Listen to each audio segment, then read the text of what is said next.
റസൂലുള്ളാഹി സ്വല്ലല്ലാഹു അലൈഹി വസല്ലമയെ നിയോഗിച്ചതിന്റെ വലിയ ലക്ഷ്യമായി അല്ലാഹു സുബ്ഹാനഹു വതആല പറയുന്നത് വയദഉ അൻഹും മിസ്റഹും വൽഅഗ്ലാല അല്ലതി കാനത് അലൈഹിം. നിങ്ങളുടെ മേലുള്ള ചങ്ങലക്കെട്ടുകളെയും ഭാരങ്ങളെയും അഴിച്ചു വെക്കാനാണ് പ്രവാചകനെ അല്ലാഹു നിയോഗിച്ചിട്ടുള്ളത്. പൗരോഹിത്യവും സമൂഹവും നാട്ടുകാരും അടിച്ചേൽപ്പിച്ച ഒരുപാട് ദുരാചാരങ്ങളുണ്ട്, അനാചാരങ്ങളുണ്ട്. മനുഷ്യനെ പരാജയപ്പെടുത്തുന്ന ഒരുപാട് കാര്യങ്ങൾ, അവനെ നിന്ദ്യനാക്കുന്ന ഒരുപാട് കാര്യങ്ങൾ. അത്തരത്തിലുള്ള മോശമായ അവസ്ഥകളിൽ നിന്നെല്ലാം മാറ്റി ഏറ്റവും സ്വച്ഛമായ, ശുദ്ധമായ, ലളിതമായ സംസ്കാരത്തിലേക്ക്, മര്യാദയിലേക്ക് മനുഷ്യനെ കൈപിടിച്ചുയർത്താൻ വേണ്ടിയാണ് മുഹമ്മദ് മുസ്തഫ സല്ലല്ലാഹു അലൈഹി വസല്ലമയെ അല്ലാഹു സുബ്ഹാനഹു വതആല നിയോഗിച്ചു. എന്നാൽ ആളുകൾ ആ പ്രവാചകനെ മാറ്റിവെച്ച്, അത് മുഹമ്മദ് നബിയിൽ വിശ്വസിക്കാത്തവരല്ല, ഖുർആനിൽ വിശ്വസിക്കാത്തവരല്ല, പരലോകത്തിൽ വിശ്വസിക്കാത്തവരല്ല, മറിച്ച് പരലോകത്തിൽ വിശ്വസിക്കുന്ന, ഖുർആനിൽ വിശ്വസിക്കുന്ന, പ്രവാചകനിൽ വിശ്വസിക്കുന്ന, ഇസ്ലാമിൽ വിശ്വസിക്കുന്ന ആളുകളാണ് ഖുർആനിന്റെയും പ്രവാചകന്റെയും ചര്യകളെ മാറ്റിവെച്ച്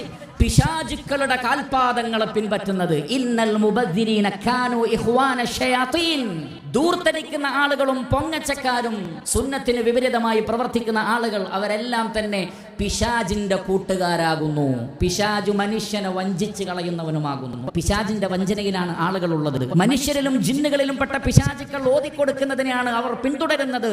വിവാഹത്തിന്റെ വിഷയത്തിലാകട്ടെ, മറ്റു സൽക്കാരങ്ങളുടെ വിഷയത്തിലാകട്ടെ ഖുർആനും സുന്നത്തും അവർ ശ്രദ്ധിക്കുന്നില്ല. ഉന്നതനായ പ്രവാചകൻ നമുക്ക് കാണിച്ചു തന്നിട്ടുള്ള മാതൃകകളെ അവർ പിൻപറ്റുന്നില്ല.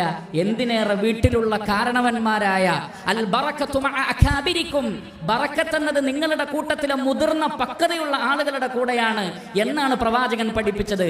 എന്നാൽ പക്വതയുള്ള കാരണവന്മാരെ മാറ്റി നിർത്തി, തലമുതിർന്ന വിവേകമുള്ള ആളുകളെ മാറ്റി നിർത്തി, തന്റെ കൂട്ടുകാർ പറയുന്നതിനനുസരിച്ച്, നാട്ടുകാർ പറയുന്നതിനനുസരിച്ച്, സിനിമകളിലും മറ്റും കാണുന്നതിനനുസരിച്ച് വിവാഹ പാർട്ടികളും വിവാഹവും സംഘടിപ്പിക്കുന്ന ആളുകൾ സമൂഹത്തിന് തന്നെ വലിയ ശല്യമായി തീരുകയും ഇസ്ലാമിന് തന്നെ പേരുദോഷമുണ്ടാക്കുന്ന ആളുകളായി മാറുകയും, മാന്യന്മാരായ ആളുകൾക്ക് പോകട്ടെ മനുഷ്യന്മാർക്ക് പോലും പിന്തുടരാൻ പാടില്ലാത്ത ആചാരങ്ങൾ അത്തരം മേഖലകളിൽ അവർ കാഴ്ചവെക്കുകയും ചെയ്യുന്നു എന്നുള്ളത് അപകടകരമായ കാര്യമാണ്. അതുകൊണ്ട് ഇത്തരം വിഷയങ്ങളിലൊക്കെ മുസ്ലിമീങ്ങൾ ഉണരുകയും സുന്നത്തിലേക്ക് മടങ്ങുകയും ചെയ്യേണ്ടതുണ്ട്.